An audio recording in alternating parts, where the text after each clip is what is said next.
छात्र आंदोलन जिस तरीके से चल रहा है, अब इसको लेकर के कांग्रेस का डेलीगेशन प्रेस कॉन्फ्रेंस कर रही है। सुनिए दीपिका पांडे सिंह क्या कुछ कह रही हैं। राज्य सरकार ने पहल करके जो प्रतिष्ठित संस्थान है, आईएम है, आईएसएम है, आईआईटी है, एक्सएलआरआई है, वहाँ के टेक्नोक्रेट्स को जो अपने फील्ड के एक्सपर्ट्स हैं उनको उनकी कमेटी बना करके व्यापक तौर पर कंसल्टेशन, जितने भी स्टेक होल्डर्स हैं, चाहे वो स्टूडेंट्स हों, उनके अभिभावक हों या समाज के अन्य भी जो लोग अपना सुझाव देना चाहते हैं, उनसे व्यापक कंसल्टेशन के बाद राज्य में परीक्षाओं को लेकर के व्यापक सुधार किए जाएंगे। यह भी हम लोगों ने छात्रों को इसका आश्वासन दिया। कई घंटों तक वार्ता चलने के बाद अंत में छात्रों ने यही कहा कि हम अकेले निर्णय नहीं ले सकते, जो डेलीगेशन आया है और वो लोग जो उनके अन्य साथी छात्र जो धरना स्थल पर हैं उनसे बात करेंगे, फिर आगे की कोई बात करेंगे। फिर आगे उन लोगों ने अपने आंदोलन को चलाने की बात कही। हम लोगों की यह मंशा थी कि जब सरकार संवेदनशीलता से आपकी बातों को सुन रही है और उसके समाधान की तरफ बढ़ रही है तो कोई किसी भी तरह का कोई उग्र आंदोलन ना हो। उन्होंने शांतिपूर्वक अपने आंदोलन को करने की बात कही। आज क्या चल रहा है वो आप सबके सामने है और कल तक जो बहुत क्लियर नहीं था वो आज बिल्कुल साफ सामने है कि इसमें भाजपा की क्या भूमिका है, किस तरीके से छात्रों के मुद्दों को विषय से भटकाने के लिए इसका राजनीतिकरण किया गया है। बहरहाल वो अलग बात है, उस पर राजनीति की वजह से छात्रों का जो मेन मुद्दा है या उनके कॉज है वो किसी तरह से प्रभावित ना हो। राज्य सरकार की यही मंशा है, माननीय मुख्यमंत्री जी की भी यही मंशा है और हम लोग आज इस मंच से फिर से एक बार छात्रों से आह्वान करना चाहते हैं कि आप लोगों के समाधान के लिए सरकार तैयार है।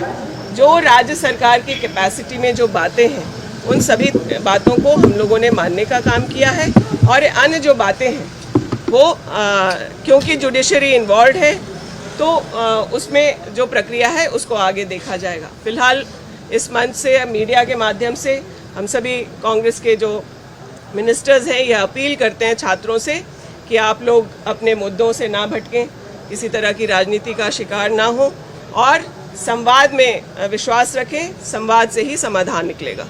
मैडम, बीजेपी की ओर से सवाल उठाया जा रहा है कि ये जानते कि पिन अब साबित हो रहा है, जिस तरह से बातें आ रही उनकी गिरफ्तारी, तो किन परिस्थितियों में उनकी नियुक्ति हुई, क्योंकि उनका तो कार्यकाल और सेवा भी समाप्त हो चुका था। ऐसे में उनका देखिए, जेपीएससी एक आयोग है, आप लोग को भी इन सब बातों की जानकारी रखनी चाहिए कि एक रिटायर्ड ब्यूरोक्रेट या रिटायर्ड जो व्यक्ति है वो आयोग के चेयरमैन नियुक्त किए जा सकते हैं। वो मुख्य सचिव भी रहे, उनके कार्यकाल को हम सब लोगों ने देखा है।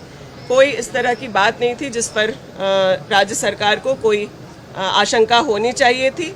लेकिन जब बातें सामने आई हैं तो बिना किसी आंदोलन प्रदर्शन के, बल्कि जो तथ्य सीआईडी ने जांच किए उन सब के बातों के बाहर आने के बाद छात्रों ने उस पर आंदोलन शुरू किया है। लेकिन व्यापक रिफॉर्म्स की ज़रूरत है। जेएसएससी में जिस तरीके से राज्य सरकार ने कई पहल किए हैं जिसकी वजह से एग्जामिनेशंस और ट्रांसपेरेंट और फेयर तरीके से हो सकती हैं, वो चीज़ें हैं। आगे जेएसएससी में जो और ज़रूरत है सुधारों के, उस पर माननीय मुख्यमंत्री जी गंभीर हैं, सभी जनप्रतिनिधि गंभीर हैं और उस पर चरणबद्ध तरीके से निर्णय लिया जाएगा।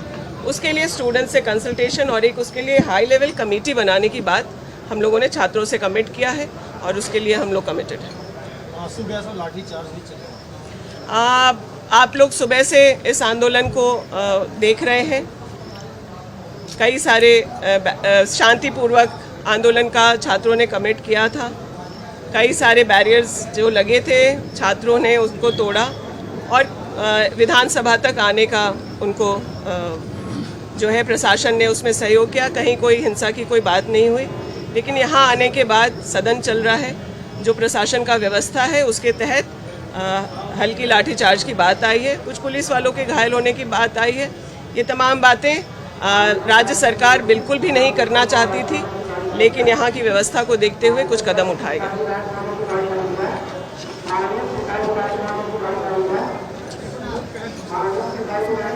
दीपिका पांडे सिंह ने साफ कहा है कि छात्रों का जो आंदोलन चल रहा है उसको हाईजैक किया गया है बीजेपी की ओर से। छात्रों को, जो छात्र का आंदोलन है उसका राजनीतिकरण किया गया है। छात्र किसी के बात में ना आए, संवाद से ही काम बनेगा।